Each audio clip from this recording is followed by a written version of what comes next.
જામનગર તાલુકામાં વીજપોલ અને જમીન સંપાદન મુદ્દે ખેડૂતોનો વિરોધ કલેક્ટરને આવેદનપત્ર આપ્યું। મોટી સંખ્યામાં ખેડૂતોનો ઉગ્ર વિરોધ। ખેડૂતોની મંજૂરી વિના ખેતરોમાં વીજપોલ ઊભા કરવાના આક્ષેપ। જમીન સંપાદન મુદ્દે ખેડૂતોમાં ભારે રોષ। વિરલ બાગ ખાતે મોટી સંખ્યામાં ખેડૂતો એકત્ર થયા। કલેક્ટર કચેરી સુધી રેલી કાઢી। કલેક્ટરને આવેદનપત્ર આપવા ખેડૂતોની રેલી। ખેડૂતો અને મહિલાઓ મોટી સંખ્યામાં રેલીમાં જોડાયા। ખેતરોમાંથી વીજપોલ તાત્કાલિક હટાવવાની માંગ। વળતર કે સહમતિ નહીં જોઈએ તેવી ખેડૂતોની સ્પષ્ટ માંગ। વારંવાર નોટિસ આપી ખેડૂતોને હેરાન કરાતા હોવાનો આક્ષેપ। મોરબી સહિત સમગ્ર ગુજરાતના ખેડૂતો એકજૂથ થયા હોવાનો દાવો। માગણીઓ નહીં સ્વીકારાય તો ઉગ્ર આંદોલનની ચીમકી। રાજકીય આગેવાનોના ઘેરાવની પણ ચેતવણી। મોટી સંખ્યામાં ખેડૂતો અને મહિલાઓ વિરોધમાં જોડાયા। તંત્ર પાસે તાત્કાલિક યોગ્ય નિર્ણય લેવાની માંગ। મારું નામ પ્રવીણભાઈ ગાંડુભાઈ પટારિયા, ગામ સોઠા, તાલુકો કાલાવડ, જિલ્લો જામનગર। હવે આ સરકારે ખેડૂતોને અમને આ થાંભલાની ફરજોડીમાં ધંધે લગાડ્યા છે, કારણ કે અમારી મંજૂરી વિના, અમારી સહમતિ વિના પોતાની મનમાની ચલાવે છે।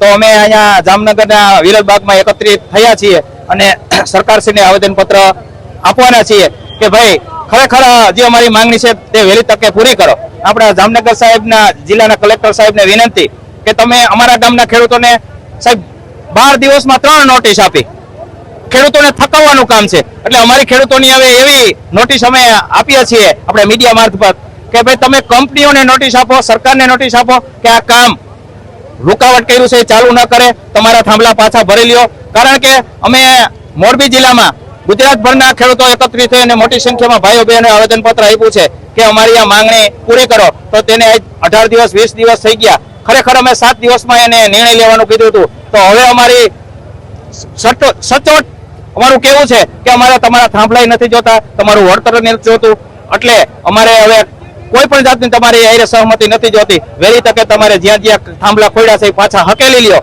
અમારે તમારી આયરે કાંઈ હવે સંબંધી રાખવા નથી, તમને કાંઈ કેવું નથી। અને અમારા ખેડૂત ભાઈઓ બહેનોને કાયદો હાથમાં લીધા પહેલા તમે હકીકતમાં શાનમાં સમજ્યો તો સારું છે। ખેડૂતોનો એવો રોષ છે કે રાજકીય નેતાઓના જભા ફાડી નાખશે, રાજકીય નેતાઓને ઘરે જઈ અને ઘેરાવ કરશે। આ રાજકીય નેતાઓને ઘરમાં રહેવું પડશે, ઘરમાં સંડાસ પણ કરવું પડશે, બહાર પાણી નીકળે એવો અમારો રોષ છે। આજે કેટલા લોકોને કેટલા જગ્યાએથી આવેલા છે? જામનગર જિલ્લાના એમ કે જે ખેડૂતોના ખેતરમાં તાર થાંભલા નીકળે છે એ ખેડૂતો હજી આવ્યા છે, કારણ કે બીજા ખેડૂતો હજી એમ કહે છે કે આપણે શું। એટલે આ બાબતે આપણા માધ્યમથી અમે એમ કહી છીએ કે ભાઈ તમારા ખેતરમાં તાર થાંભલા નથી આવ્યા, કાલ મોટા મોટા રોડ આવશે, મોટી મોટી કંપની આવશે। એથી વિશે જમીન માપણીનો મોટો ગોટાળો કર્યો છે આ સરકારે। કેટલા ખેડૂતો ભેગા થયા છે? હવે આમ કહ્યું ને કે વિરલબાગમાં જોવો ને મોટી સંખ્યામાં, પુષ્કળ હજારોની સંખ્યામાં છે, મહિલાઓ છે, અને હજી ખેડૂતો રસ્તામાં છે, આવી રહ્યા છે। કારણ કે 100 કિલોમીટર 150 કિલોમીટરથી ખેડૂતો આવતા હોય તો થોડીક વાર લાગે। હજી મોટી સંખ્યામાં અમે કલેક્ટર સાહેબને રજૂઆત કરવાના છીએ અને અમારી માંગણી એને પૂરવાર કરવી પડશે। નહીં કરે તો અમે શું કરવાના છે એ કોઈને કહેવાના નથી, કારણ કે મનની વાત અમે રાખવાના છીએ। અને આ સરકારને હવે જે એના જે દિવસો છે એ ગણી લઈએ, રાજ કરવું અઘરું લાગશે અને અમારી માંગણીઓ પૂરી નહીં કરે તો એને બહાર નીકળવું પણ અઘરું છે।